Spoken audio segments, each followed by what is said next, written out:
Good morning, everyone. This is Michael Ellis. I'm the publisher of Rural Lifestyle Dealer Magazine.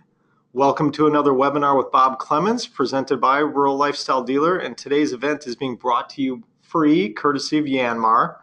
Now, this morning, Bob is going to share specific, simple ideas and tips that you can use to hire, train, and manage a high-performance sales team. Before we turn everything over to Bob, we have just a couple of housekeeping items. On your screen, you should notice a white arrow in an orange box. You can click on that arrow and choose question to open up a question field, and that's going to allow you to submit a question at any point during today's presentation. At the end of the presentation, time permitting, we're going to answer as many of those as we possibly can. And if we can't get to all of them during the live event, we're going to send those home with Bob, and he'll answer them at his leisure. We'll put those up on our website along with the archived replay of the webinar, so you can go back and review it when you want. Also, Bob's going to supply us with a worksheet that goes along with the presentation, and we'll be sure to get that out to everybody after the event. Now, if at any point during the presentation your connection or our connection looks like it's failing and it looks like the webinar has been interrupted, go back to the email you received today telling you about how to join the webinar, and you can just re-enter that way. So with that, we should be good to roll. I'll turn everything over to Bob now. Thanks for joining us. Well, thanks a lot, Michael. I'm excited again to be this, and I appreciate Yanmar and their willingness to continue to sponsor these webinars that we're doing. This is a fun topic for me. For many of you, most of you know me because of what we do in our dealership or in our company, doing consulting in dealerships with service and parts departments. What most people don't know, I actually started my company as a sales training company almost 32 years ago, and that's still what a lot of what I do today. As a matter of fact, earlier this week, on Monday and Tuesday this week in Kansas City, we had our sales boot camp. We had a wonderful group of salespeople there from all the different industries that we work with, and I'm in Chattanooga, Tennessee right now, as you may be able to tell, in a hotel room. Yesterday and last night I was doing sales training for a manufacturer over here, a tractor manufacturer, and they had brought all their people in for the region. So I am tuned up and ready to talk about sales. It's one of my favorite subjects. I think, again, as we look at what's going on in the industry, whether it's in the rural lifestyle industry, even in the big ag industry, it's becoming more and more aware that the industry is becoming more and more competitive. People are excited that this year I've got dealers all over the country, and everybody, I think, has a good sense that this feels like it's going to be a really strong year. Optimism is good. People are positive, excited. Sales are already starting to move through in our dealers across the country. So I'm excited about 2017 and what it can possibly do for us. Many of our dealers in 2016 had kind of a odd sort of season, so we need a good season across our industry to really make some things happen out there and get us all moving in the right direction. So let's go ahead and get started. As Michael said, I am going to be sending out, actually Sarah will be sending out a worksheet as we get this recording out. There's some things I want you guys to be looking at, and you'll hear me talk about them a little bit more toward the end of this webinar in terms of numbers and what numbers we should be tracking for salespeople. And I'm going to talk about different types of salespeople that are needed, hunters and farmers, and how to determine number one, what you need for that. And we also have assessments that we use with all of our dealerships. And for everybody that is registered for this webinar, Natalie from our office will be sending you a link so that you can have one of your people take one of the assessments for free. And I think it'll help you as you see it and as I talk about it today, help really understand what it is that you're looking for salespeople, because sales is such an important part of this industry. You know, as we work with dealerships, our goal in a dealership, for a good, strong, healthy dealership, is to have about 15% of the revenue coming out of the service department, about 25% of the total revenue for the dealership coming out of the sales department.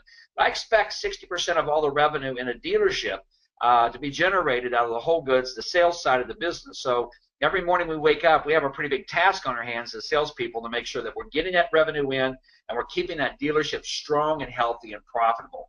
So with that in mind, let's go ahead, and I want to get started and get us focused a little bit on what it is, first of all, what sales is. And I know that seems a little odd, but I've been training salespeople for 30 plus years, and I think most salespeople, I really don't understand why people buy, and I think it's even more important to understand that today. One of the things I try to get people to understand when I train them and when I'm working with sales managers is understanding that you have to understand that people are not logical creatures. They are emotional. One of the biggest mistakes that I see dealerships make today, and salespeople, and even manufacturers, is that more and more of them are focused on the features and benefits of what the tractor or the UTV or the outdoor power equipment, what it does. And while those things are all important, as I told the groups that I've been training this week in sales, is the challenge that we have in sales today, in dealerships today, is the manufacturers, they all make good products. Everybody has a good product. I tell people, a $10,000 lawnmower is a good lawnmower regardless who makes it. A $25, $30, $50, $75, $100,000 tractor, they're all good anymore, because back in the 70s and the 80s, everybody went through this total quality movement where up to that point there was a lot of variation, a lot of differences in just the basic quality of equipment. Today, a lot of that has gone away, and so the challenge that we have in dealerships and the challenge we have as salespeople is we're going to go out, and I know we're taught to talk about all these unique little things that the particular product that you sell does. The reality of it is in most people's minds, most customers' minds, they don't see as much of that differences as you've been trained to see. And so I try to get salespeople and dealerships to understand that really what we have to focus on is the emotional side of the sale, not the logical side of the sale. People get and will spend money on things that they are excited about.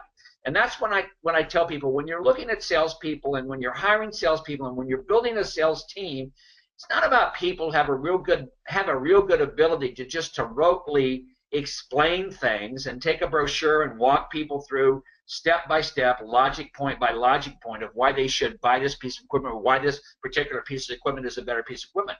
Because all those things ultimately, for the most part, confuse people. As I told my group yesterday and last night, people get confused on anything more than about 3 choices. And so when you start giving people lots of information that they don't really need, you've already created a problem for yourself as a salesperson and potentially even as a dealership. So the most important thing to understand in why people buy is that people are logical. People buy things that they get excited about. People buy from people that they're excited to buy from. So as you think about this in the context of creating a high-performance sales teams, I'm not interested in finding somebody who could sit there and just simply by rote with no emotion explain to somebody why they should buy something.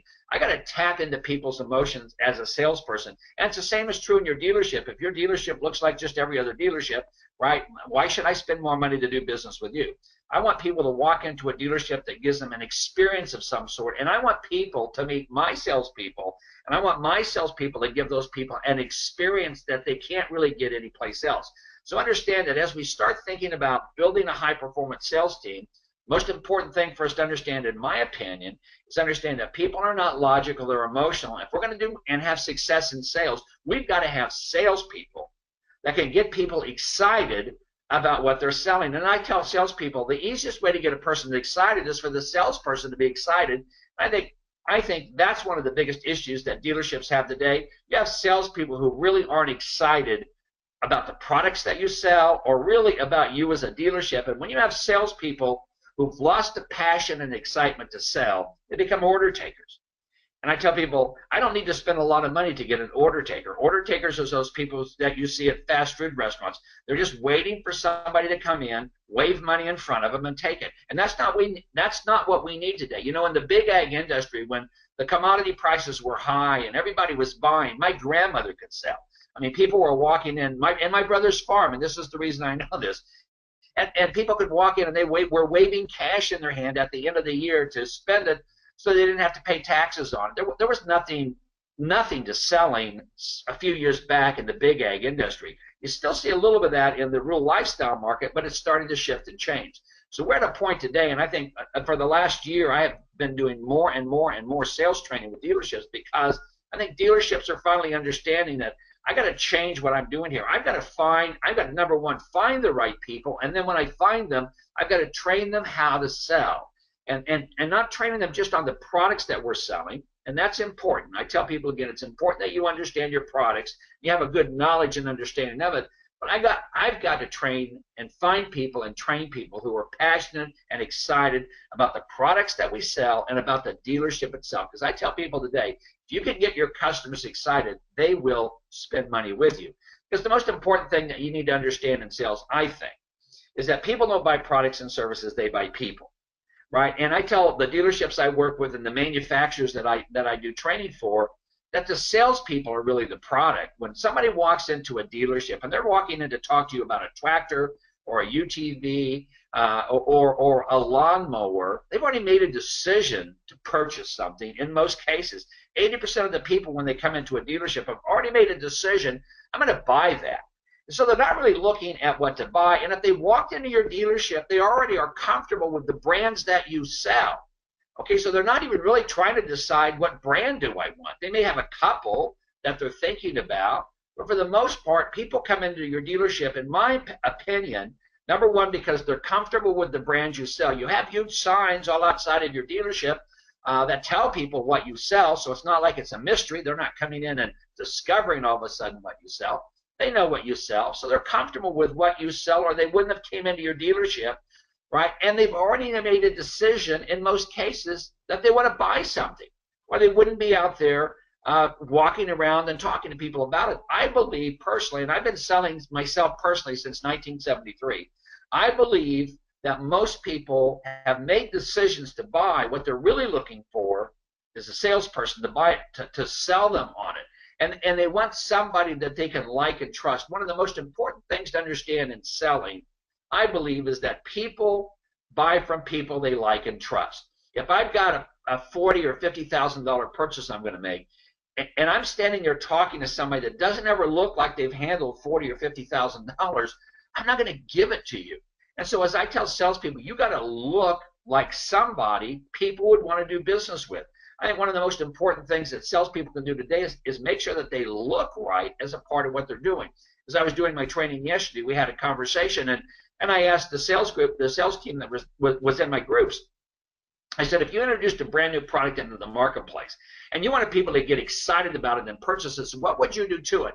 There were all different kinds of answers, but one person finally said, well, it would need to look right. And I said, that's exactly it. You know, people are attracted to things that look right.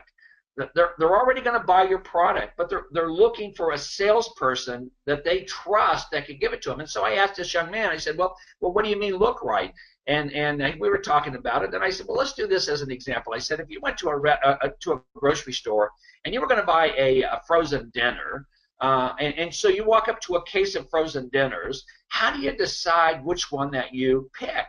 I said, you haven't tried it yet, and there's probably nobody there that's referred a frozen dinner to you. So you're standing in front of a case of frozen meals. There's probably 100 variations in there, not unlike what you guys have in your dealerships. You know how much competition you have out there, either competitors around you, competitors in other states who are selling into your state, or the internet. It's like frozen food. There's so many options out there. And I said, so when you walk up to that frozen food case and you open the door on it, what made you pick the frozen dinner you picked? And again, he said, well, it's because of the packaging, the way it looked. I go, that's exactly it. I told him, I said, you know, those green beans are never going to be that green, actually, when you get them out of the package. I said, but the package, the look, and that's what people buy, because you haven't tried it yet. And it's no different in your dealership, and it's no different with your salespeople, right? When people walk in there, they want to give money, purchase, do business with somebody who doesn't look like them, but who looks a little better than them. I tell people, when you're a salesperson, and you need to be thinking about this as you look at your sales team, they need to have a look like they're an advisor to the people that come in. And this is going to vary dealership to dealership.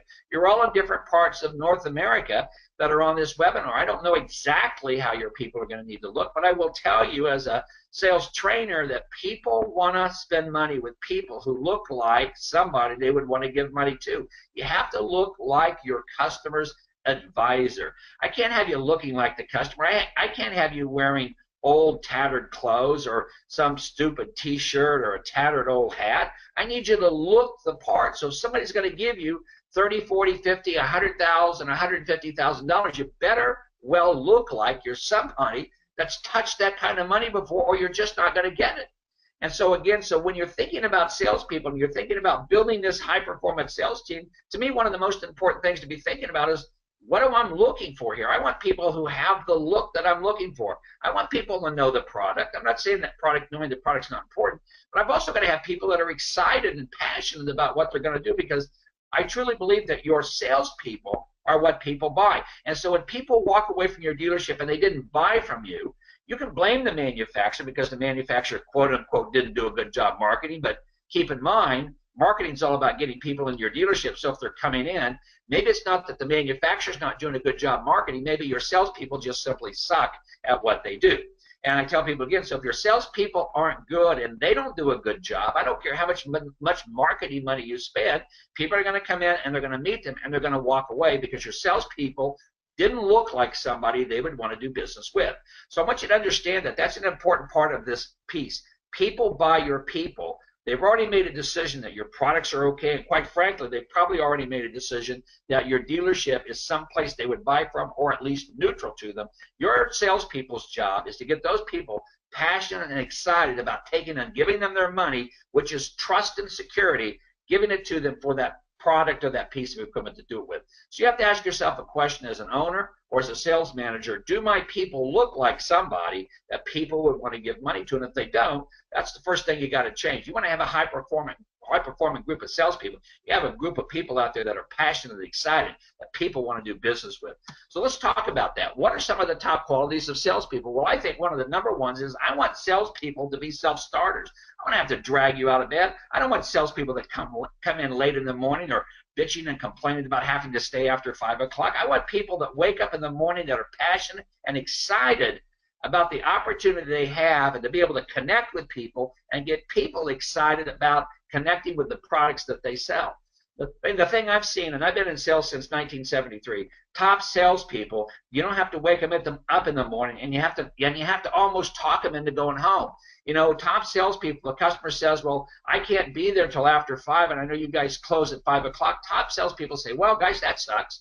Well, how about Saturday? No, top salespeople say, you know what, it doesn't make any difference. You come in here at 7 o'clock tonight, I will have the lights on, you and your wife come in here, and we will sit down. Don't worry about time. Top salespeople don't do an 8 to 5 day. Top salespeople do whatever they have to do to get people to do business with them. They are self-starters. They are self-motivated. So if you've got salespeople on your team right now that you have to sit there and kick out of bed to get in the morning, or that at 5 o'clock they're already clocked out and running out the door, you don't have salespeople, you got order takers. Because that's what we find in top salespeople. You have to pry them away from coming in too early, and you have to pry them back out of the door at the end of the day. They're there to help people. They're self-starters. They're self-motivated kind of people. So you got to evaluate your own sales force right now. If you've got people in there that come in the morning and they're going and having coffee and they're screwing up my shop because they're back there talking to my guys, or they're hanging out on the parts counter, and they're not in there making calls and contacting people and starting to do the work of sales, you don't have salespeople. You got order takers. And you got to have people in your business today that are out there that are passionate and excited and willing to go out and make that happen. So I'm number one looking for self-starters. And interesting enough, we have some assessments that will help us determine that. And again, if you're registered for this webinar, I'll have Natalie from our office. She handles all that for us. We got your email address. She'll send you out a link, and she can send you out an assessment that you can do either take yourself just for fun. It's going to be about 54 pages of information, or if you have a salesperson that's a top salesperson, have them take it. And I think you'll be able to see that at that point that there's actually assessments out there that will show you this self-starting aspect of it. The next thing you have to do is you have to have people that are willing to quickly adapt to change. Dear Lord, this industry is shifting and changing with all the different finance programs that are going on and things like this, and different types of people coming in. I can't have a salesperson that's sitting there going like, oh, Bob, but everything's always changing. I just wish everybody would leave everything alone. This is a world of change. I've got to have people that adapt to change. The most important thing to understand if you're selling is you have to adapt to the customers that you're selling to. When I was talking to the salespeople just yesterday, we talked about that, and I said, you know, the reason that most salespeople only close 25 to maybe 30% of all the people they talk to is because they don't change who they are. Top salespeople adapt who they are to match the customer or customers that they're with. Doesn't mean they change their integrity. It doesn't mean they change their morality. But if I'm working with a man and a woman and they are wanting to ask questions and slow down, then I can't drive or push the sale through. I have to adapt myself to them. I have to become like them. When I teach persuasion as a part of my sales course, I says the number one thing you have to understand in persuasion is people like people who are like themselves. Opposites only attract in magnets. And so if I'm hiring a salesperson, I'm looking for somebody who literally can change and adapt themselves, who they are comfortably, on a whim, because as I'm working with one customer, as soon as I'm done with that customer and another customer comes in, or I'm out driving and making outside calls for my dealership, and I go from one farm to the next farm or one customer to the next customer, I have to change who I am. I have to become a different person because I have to adapt to the way that person is. So you've got to be looking for people who are not happy with status quo. You've got to be looking for salespeople who are comfortable with changing. I tell salespeople, top salespeople are comfortable being uncomfortable.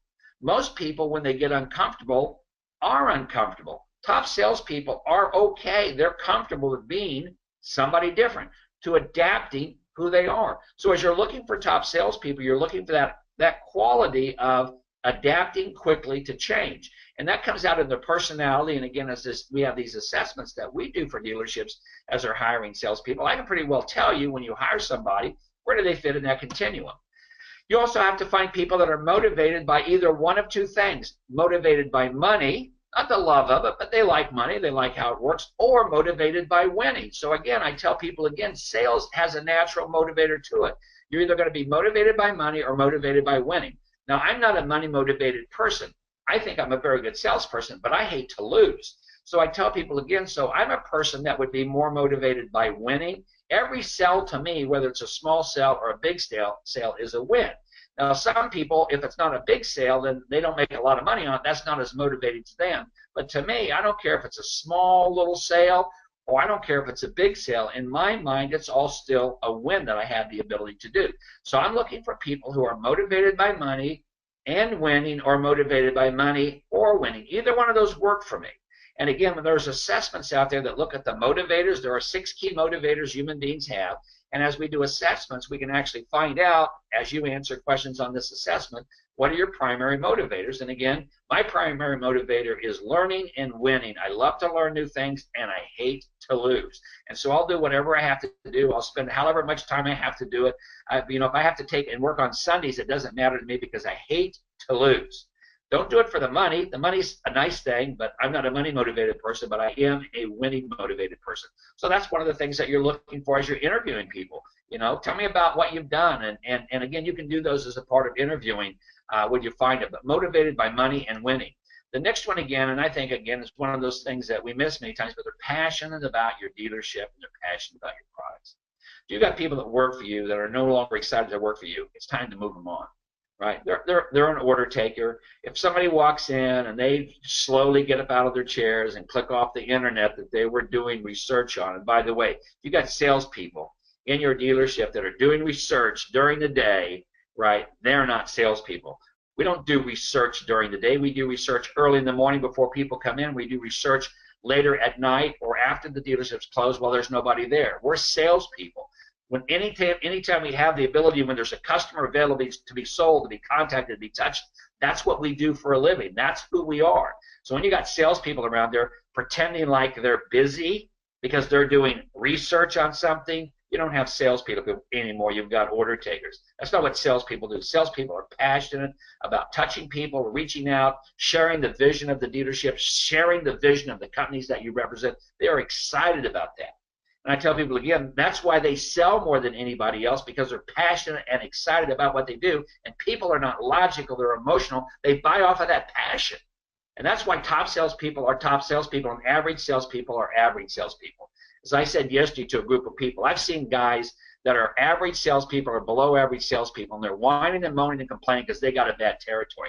I can take a bad salesperson and put a bad salesperson or an average salesperson to a top-performing territory, and I can take a top-performing salesperson and put him in a bad territory, and it won't be 6 months before the top-performing salesperson has the bad territory performing at a high level, and the average or below average salesperson will take one of my best territories and turn it into a swamp.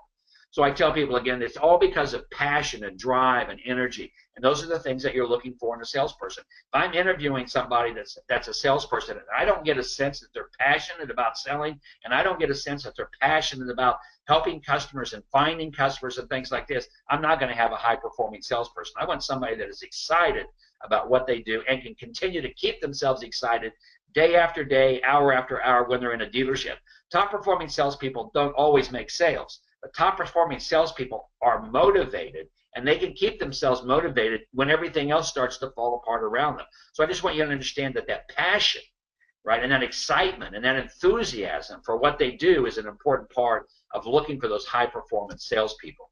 The other thing I tell my dealers, then you have to also have to have a clear vision of what you want the salesperson to do. Many people say, hey, Bob, hey, Natalie or Sarah, who also helps me with this in my office, I said, we're looking for a salesperson, right? We're trying to find a salesperson. So the first thing we do is say, well, what do you want them to do? And then, of course, the common answer is, well, we want them to sell. I go, well, we got that. Okay, but what do you want them to do? Do you want somebody who's going to go outside of the dealership and contact people that are not currently your customers? Is that what you're looking for this salesperson to do? Or are you looking for a person that can take an existing base of customers, take care of them, and grow that base of customers? Which of those are you looking for? Well, I'd like to have both. Well, you can't have both. You can have one or the other. I tell them because in sales, we have farmers that are salespeople and we have hunters. Okay, and so the first thing you have to figure out is, what are you looking for? Because they're two very different people, right? So as you think about hiring a salesperson, do you have to ask yourself a question? Do I want a salesperson that's primarily going to take an existing group of customers I have and nurture them and grow them and get more business from them? Or do I have a situation where I have maybe a brand new line that I brought in? I have a dealership down in Texas, Hendershots, that was just in my sales boot camp, and they're opening up and they're doing rental and things like this. And so the salespeople they needed, because they don't even have a base of business to go after this yet, they've got salespeople that I had in my boot camp that they're hunters. They're guys that are going to be able to go out and find people that's never done business with this dealership before and talk to them about things that they've never had offered before. And so you've got two very different types of salespeople that you're looking for. Let's talk about the farmers first. So farmers, for most of my dealerships, are what they're really looking for. Most of my dealerships have been in business for quite a while. And so what they're really looking for are salespeople who are going to be responsible for maintaining and growing the business with the existing customers they have. And so as we look at salespeople, there's several things we look at. We look at what motivators they have. Okay, and as I said before, two of the key motivators, I'm looking for people that are say, money-driven or like to win. But as we look at whether you want to be a hunter or a farmer, I'm looking more relative to the fact, what's your personality type?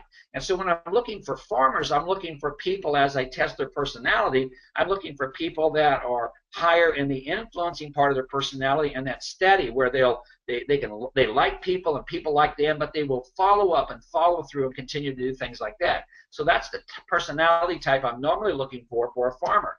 On the same token, with a hunter, I'm looking for somebody a little bit different, because hunters are salespeople who are responsible for uncovering new opportunities and finding new ways to make sales. And so and by the way, hunters have a higher level of rejection they have to deal with, because I'm not talking to people that's done business with us many times in the past, so there's going to be a lot more opportunities for them to hear the word no than yes. And so I have to have salespeople who are hunters that have the ability to handle the kind of rejection that you get sometimes when you're a salesperson going out and making face-to-face calls on people, calling on farmers or other businesses or commercial contractors or whatever to sell them construction equipment or those things like this. So from a personality standpoint, I'm looking for somebody that's higher in the driver part of their personality, because that driver is that competitive. They don't take no for an answer. They're a little bit more forceful, but they also, with the influencer part, have the ability to make people quickly like and trust them.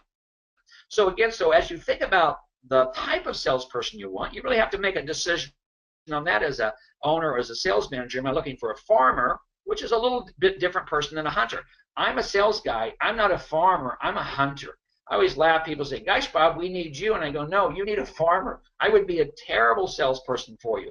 While I would be able to sell, I hate the follow-up and the maintaining and things like this. It's just not my personality. I'm a guy that likes to go out and hunt. I'm a guy that likes to go out and find new business. I'm a guy that likes to go out and meet new people that I've never met before. I'm very comfortable with that.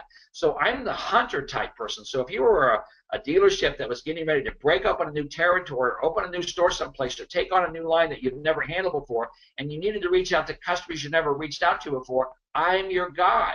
If you're looking for somebody that can just take care of customers that are coming in and maintain it, I like people, but I would get bored with that relatively quickly. And so I tell people, so you got to make that decision as you're looking for a salesperson. People say, well, I want somebody that's a little bit of both. Well, you can get a little bit of both or a combination of them, but I tell people, you either kind of tend to be a farmer or a hunter if you're a salesperson. The next thing we have to understand is the importance of tracking activity. One of the things that amazes me is, as dealerships, you guys spend time tracking the activity of the service department. We know in service we keep track of time. And in our service departments, the ones that we consult with, we track time by the 10th hour. So every 10th of an hour is going to be documented on a work order or on a job code someplace. So in sale or in service, we track the activity of time. And most of my dealerships track it constantly. There's never a time a service tech's not on a work order. So that's what we're tracking in the shop. When I move to the parts department and I say, what do we track? And I go, wow, we track inventory turns. Yeah, but we also track transactions and how many transactions we did a day, what's the average value of that transaction, and how much time did that transaction take. So that's what we're tracking in parts. Then I say, well, what do you track in sales? And they go, sales. And I go, no, no, you don't track sales. Sales is the result of what you should be tracking. I said, sales is a final result. Right? That's like getting a closed work order, having the customer pay you for the part. That's the final thing that what you're tracking produces. You don't track sales, you track activity. The biggest mistake that I find that most dealerships make is you guys aren't tracking the activity of your salespeople. You're tracking the sales, but I tell people again, I've been selling since 1973, and sales are a result of activity. And if your salespeople aren't making enough sales, I'm telling you right now, they're not doing enough activity.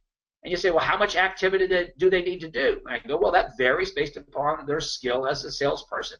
So what we're trying to do is we say, look, activity is what we track in sales. You guys all have, or most of you will have, some sort of a business management software, and every one of them should have some sort of a customer relation management component to it, a module where you should be having your salespeople log in and log out and track activity and leads and quotes and things like this. And so you want to be running as managers a report every day or at least once a week by salesperson on their activity. And if your software can't do it, then call your software person up and tell them you need that done. And if they can't do it, then I've got a couple of places I can connect you with. One's called Pipedrive that a lot of my sales dealers are looking at now, pipedrive.com. Take a look at that. It has an open API, so any of your software, business management software companies, if they don't have a CRM, and they all should, right? But if they don't have one, then talk to them about interfacing with Pipedrive. It's relatively inexpensive, and you can utilize it from that standpoint. But ultimately, the biggest mistake that I see most dealerships making today is you're looking at sales, and you're not looking actually at what creates that sale, which is the activity. I like to think of sales as a funnel, and in that funnel, we dump all this activity in the top. Some of it falls out to the sides in the form of no's, but ultimately, activity generates some sort of a yes. And a yes is not what we're tracking, it's the result of the activity, and we should be tracking activity. So we talk about value of activity. In the parts department, we talk about what's the average value of a transaction. And if I want to decrease my part sales by, let's say, 10%, right? If I know what my average value of a transaction is, then I can quickly figure out what do I need to increase the average transaction value to have a 10% increase. As an example, if I did $32,000 worth of part sales last month and there were 800 transactions that represent, then each transaction has a value of $40. And if I wanted to increase my parts sales by 10%, all I have to do is move the value of my transaction from $40 to $44. And of course, you've been in my webinars before. You know we do that through cross-selling and upselling. But I know what the value of my activity is. When I ask sales managers or dealers, what's the value of activity for your salespeople, most of them have zero idea. This is something you guys have to figure out. And I'm going to send you, as part of our worksheet, a sheet that you can work through with each one of your salespeople to determine the value of activity. Let me give you an example. Let's say I have 20 suspects. Suspects are people who have a pulse and can fog a mirror, right? They're not qualified. They're just people. They could be people that are coming and connecting with you on the web. They could be people who are walking in your door. They may be people, if you're an outside salesperson, that you just drive into their property or to their business to talk to. They're just people who have a pulse and can fog a mirror. All activity in sales starts with suspects, right? I don't know anything about them. They're just a suspect. So let's say that I had 20 suspects that I talked to over a period of, let's just say, 1 day, okay? Out of those suspects, I qualify them. And I ask qualifying questions, and I'm hoping that you all have your salespeople have standardized qualifying questions that they're asking. If not, again, get with us. We have those for you. But let's say I qualify these, and out of the qualification process, I come up with 10 people who actually can buy. Doesn't mean they're going to buy from me, but they have the ability to buy. That means that, again, that they're the decision maker. They've got the ability to get credit. I have products that they would be interested in. All right, there's a series of questions you would ask. There's about 7 that you always ask, and that's going to help you qualify people. Now, let's say from those 10 that are qualified, 5 of them decide they don't want to do anything with me, but 5 say, yeah, I'd be interested in finding out what you have. So we do a presentation or we do a walk around on the equipment. Out of those 5 presentations or walk arounds, I end up making 1 sale. And the sale has a value to the dealership of $20,000 of gross sales, okay? So then I would say, well, then how much is the sale worth? And most people go, well, sale's worth $20,000. And I go, no. I said a sale is worth no more than all the no's that it took me to get that sale. I tell people the biggest mistake that people make in sales is you don't understand that we don't count the value of the sale, we count the value of the activity. So if I had 20 people that I had to touch to get 1 sale, and the sale generated $20,000 of gross sales, each person that I touched, whether they bought or they didn't buy, had a value to my dealership of $1,000 of gross sales. Because the only way I got 1 sale was that I had to touch 20 people to get the 1 sale. Now it starts changing everything about your dealership when you start understanding that every person, whether they buy or they don't buy, has some sort of intrinsic value to you, and you need to figure out what that is. I mean, wouldn't it be nice if somebody walked in and you knew that every person that you touched as a salesperson, every phone call you made, every web lead that you followed up on, every person that walked in the door, every person that you knocked on the door if you're an outside salesperson, if every one of those had a value to your dealership of $1,000, wouldn't it be easier to take a no? If somebody walks in your dealership and they go, I'd never buy from you people, I'd go, well, thanks for the $1,000. They're going to go, what? I says, well, I get $1,000 of sales every time somebody comes in here, whether you buy or not, right? And then somebody else walks in and say, hey, I don't want to buy from you. That's great. Thanks for the $1,000. I tell you, that's what sales is. Sales is activity. And once we understand what the value of activity is, it changes the whole perspective in your dealership and of your salespeople of what they do. So I tell people, again, once I know the value of my activity, then I can sit here and say, okay, well, gosh, Bob, I need you to do $1 million of gross sales this year. And if I know what my value of my activity is, this is going to vary salesperson to salesperson, but if I understand what my value is, I literally can sit there and say, okay, well, if I have an average value of $1,000 per activity and I need to do $1 million in sales, all I got to do is some simple math and say, okay, well, then I need to touch this many people. And it becomes pretty simple. All right, people say, okay, well, I need to touch how many people? And I tell people, once you get that figured out, to me, sales is simple. And from a dealership standpoint, it's not hard to hit your numbers. Because if you got salespeople that aren't doing the activity, you get rid of the salespeople that aren't doing the activity, and you find salespeople, high-performing salespeople, who will do that activity for you. That's your challenge. You guys get so locked into your salespeople, and you're so used to just letting them to do whatever. They go like, oh, you don't understand. Nobody's calling today. We need to do more marketing. We need to do more activity. Get off your butt, pick up the phone, and call people. Right? That's how this whole thing works. That's what you do as a salesperson. You create activity. If activity is not coming in, you generate activity. That's what high-performing salespeople do. I'm sick of the whining and complaining of average salespeople. Go find another job. If you can't produce the activity, it's time to move on and let somebody in that actually can do it make it happen, and let the dealership make the kind of money they should be making. When it comes to this sales funnel, people say, well, how do I get people in this funnel? Well, the first thing I would tell you to do is just start with existing customers. Most of you have a database of 4,000 or 5,000 customers that you've developed over the year.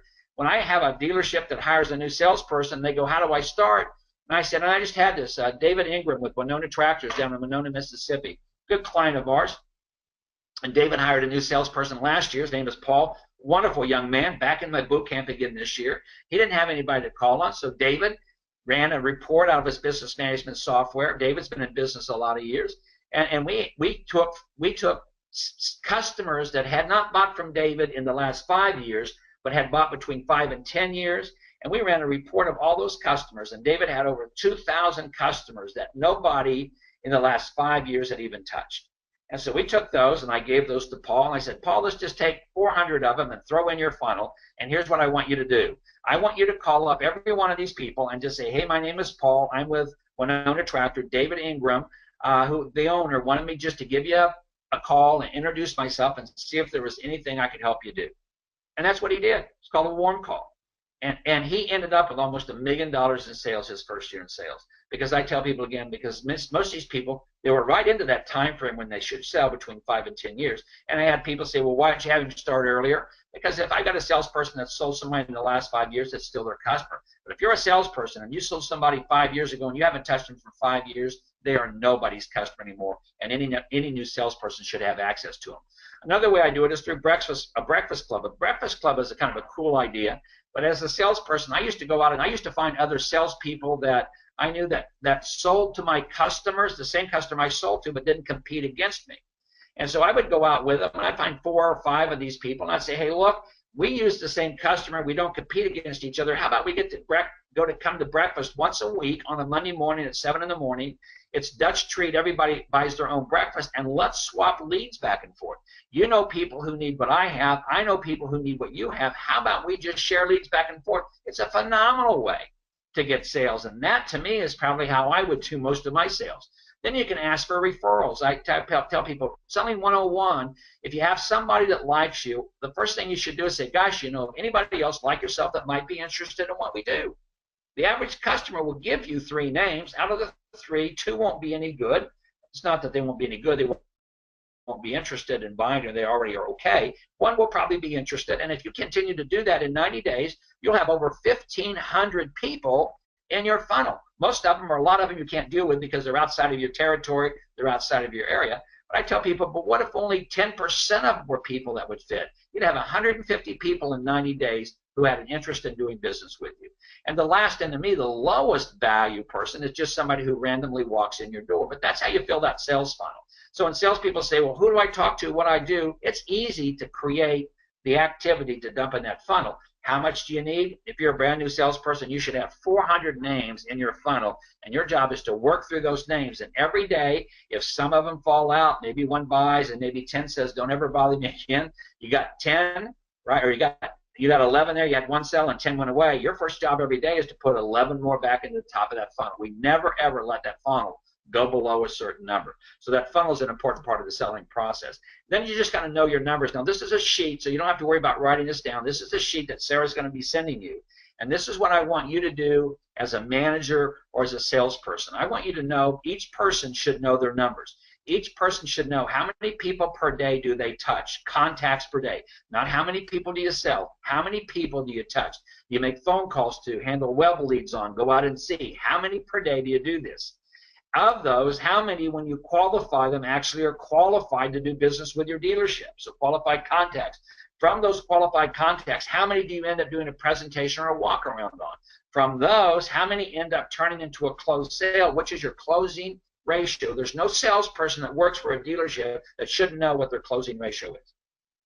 That's the most important number that every salesperson should know. And I'm going to tell you right now, most of your salespeople can't tell me what their closing ratio is. Some can, and they're the pros.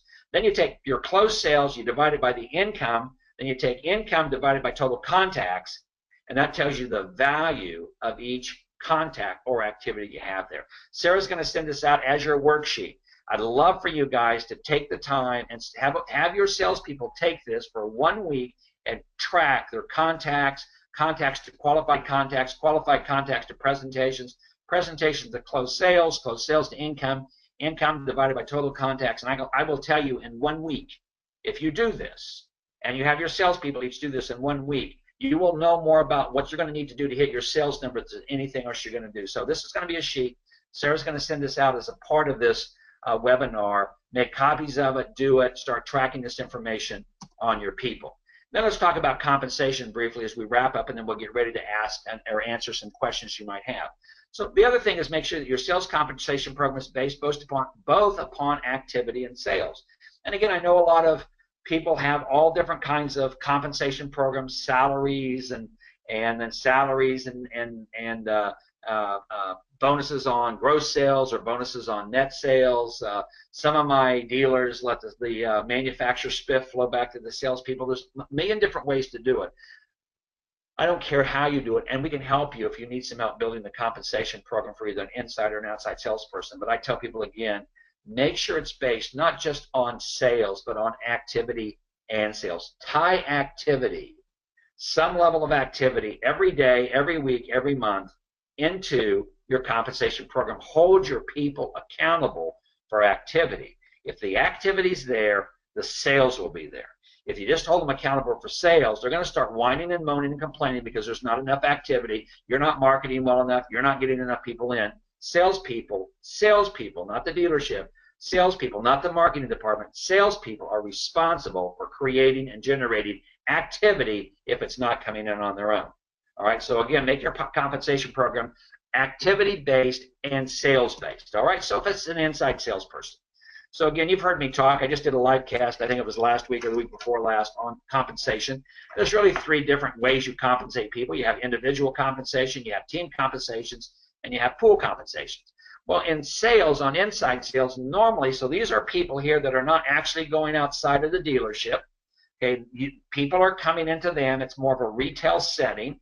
So if you're in a tractor dealership and your salespeople actually don't go out, they're standing around, and I don't mean that in a negative way, but they're in the dealership waiting for people to come in because you're marketing and advertising. You have a flow of customers coming into you. They're inside salespeople. And they receive, in my system, they receive a base determined by activity and a percentage of a team bonus.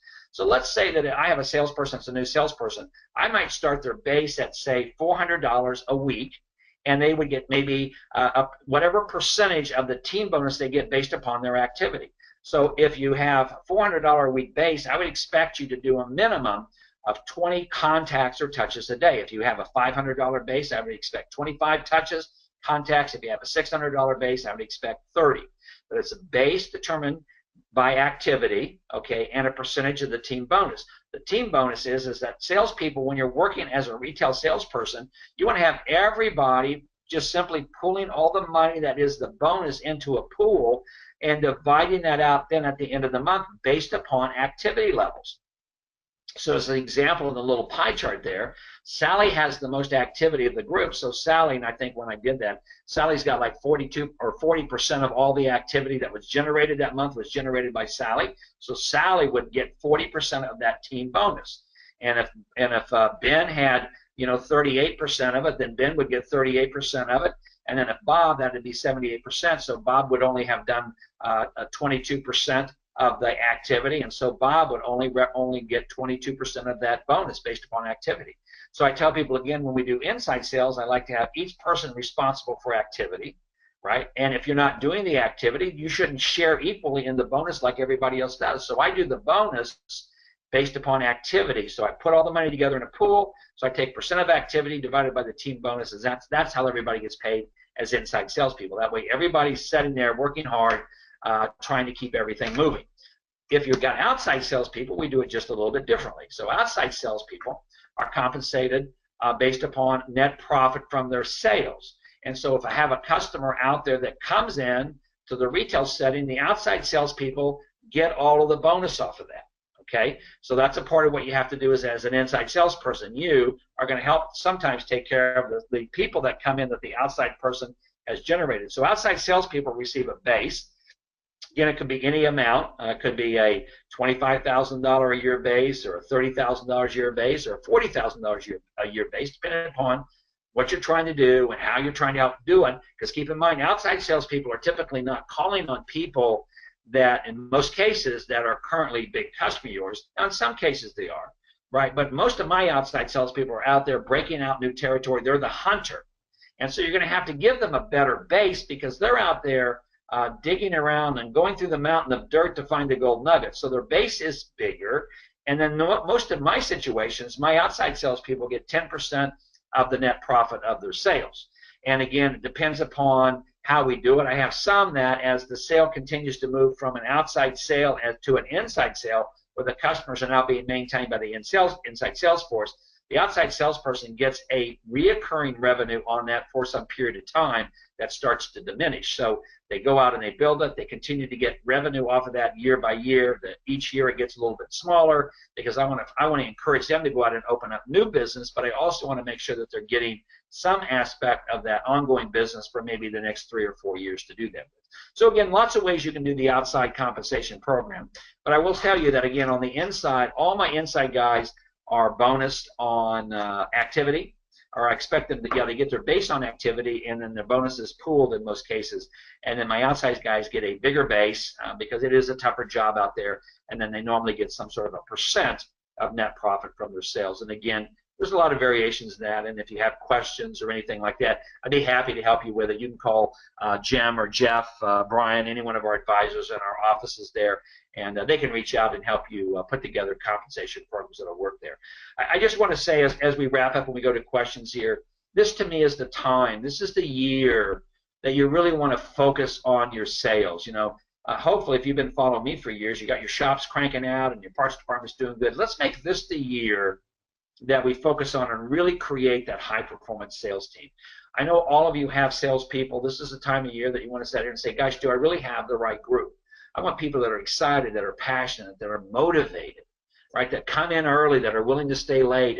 If they got a call on a Friday and says, guys, my wife and I can't come in, it'll be Sunday afternoon, then I'll be there Sunday afternoon. I'll open the store up. We will have a conversation. That's the kind of salespeople that I want in my dealership. That's the kind of salespeople you want in your dealership. They are out there. There are people out there right now that would love to work for you. You got to find them. But first of all, you got to know what you're looking for. Find them, find out who they are, and then get them into your dealership. And if you do that, you're going to have a phenomenally fantastic year. So let's go ahead, Michael, and I'll turn my webcam off here. Let's go ahead and open this up for questions. Sure. We've had a couple come in during the presentation today. One touches on what you just wrapped up here on compensation, asking about if there's no sales history to base it on, where do you really start? And I'm not sure if this references like a brand new salesperson or if the dealership is new, but are you then basing it on expectations of productivity and activity, or what's your baseline? That's a great question. So let's assume, Michael, that this is a dealership that's a newer dealership and they really don't have any history of it. So I would say, what's it going to cost me to get a good salesperson? Well, you're going to be looking at $40,000 or $50,000. Okay, so you have to sit here and say, okay, but if I pay a salesperson $40,000 or $50,000, and let's assume that I'm going to be Michael in the Rural Lifestyle compact utility tractor market. I don't know what this dealership sells. But a salesperson should be able to a new salesperson should be relatively easy for them, if they're doing the right things, to generate you $750,000 to $1 million of gross sales first year. So I would say I'm going to have to look at finding somebody. If I want a good salesperson, it's like a good service technician. People say it's hard to find good service technicians. I said, yeah, it is for $30,000 a year, right? Good people demand more money than that. So I would probably say, I would create a base of maybe 40 or 45, maybe 50, depends upon what part of the country you're in, and then tie that back also into some sort of a net profit number there. So again, if they generated $750,000 to $1 million of gross revenue, let's say you're doing compact utility tractors, and I'm just going to keep it easy. Let's say that my margins maybe, 12% average. Some of you are going to be higher, some of you are going to be lower. But let's say 12%. So that salesperson on $1 million worth of sales would have generated me roughly $120,000. So if I paid them out $60,000 or $70,000 of that in the beginning for a brand new salesperson to get started, that wouldn't be a bad thing for me. Because again, I've got sales that are happening now. You're getting kickbacks and spiffs and stuff like this. So that would be a fair number to me, Michael.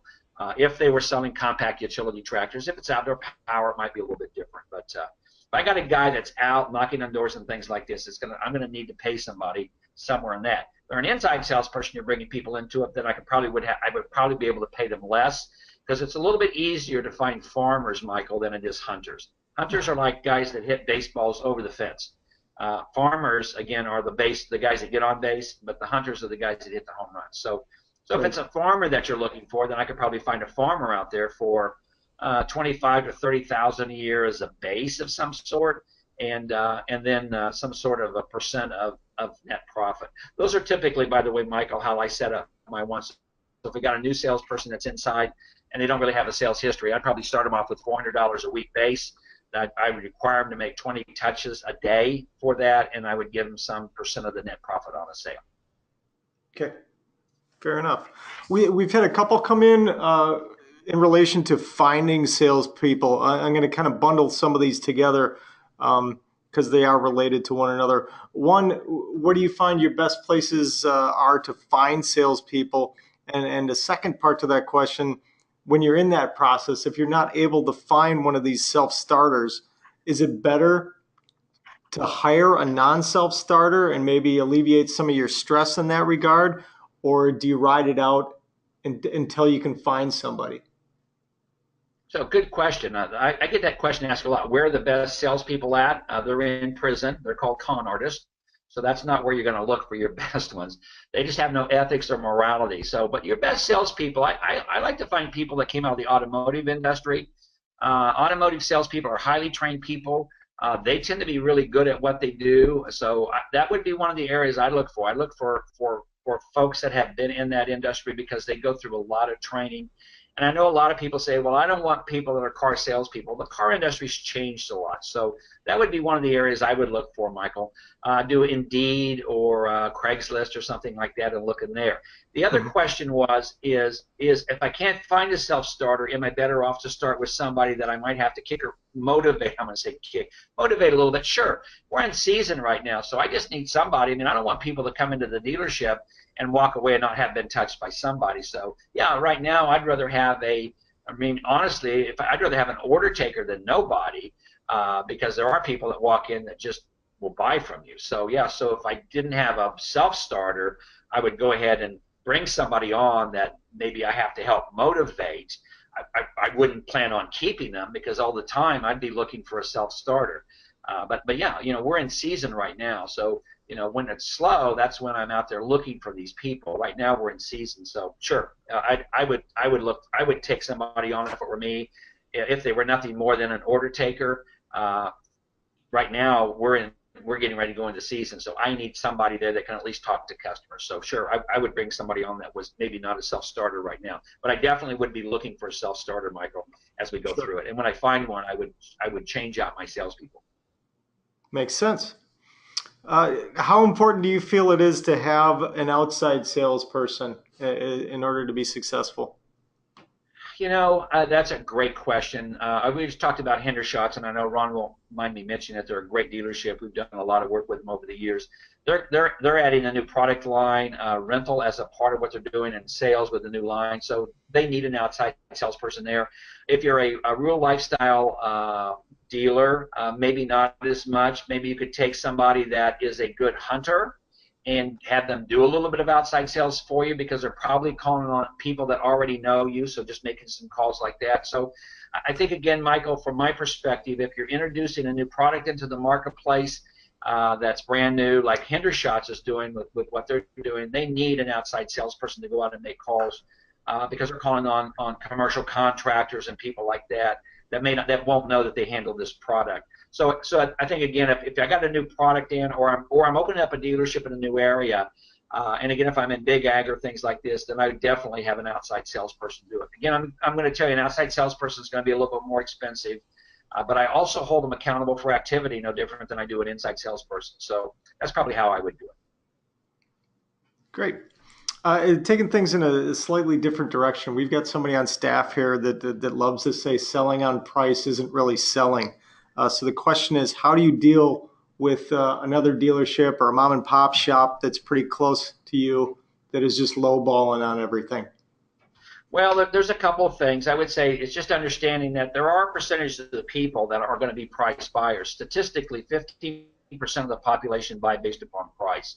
And I don't care how good you are as a salesperson, you're not going to change that. They're interested in a low price.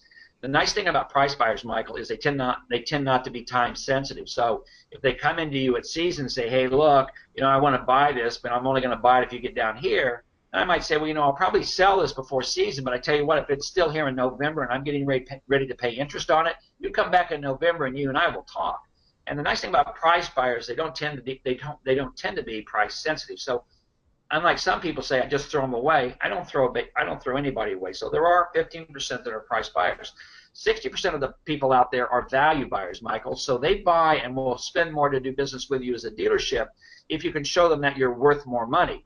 And so then you have to say, okay, well, how do I add value? Okay, well, there's 3 ways that you can add value to a product, or add value in the context of a consumer's mind. You can either save me time, make me money, or eliminate some sort of pain. Now, you yourself can't save them time or make them money. That's going to be the product itself is going to do that. And so therefore you run into an issue, because your product could probably save them time and money, but so could your competitor's product. So I tell all of the salespeople I train, focus on the pain aspect of selling.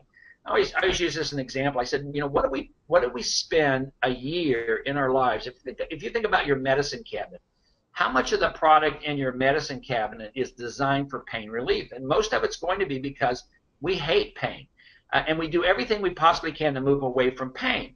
So in sales, good salespeople, when they go through their qualification process, Michael, they're really there to uncover, what pain do you have? What's the pain that is agonizingly killing and crushing you?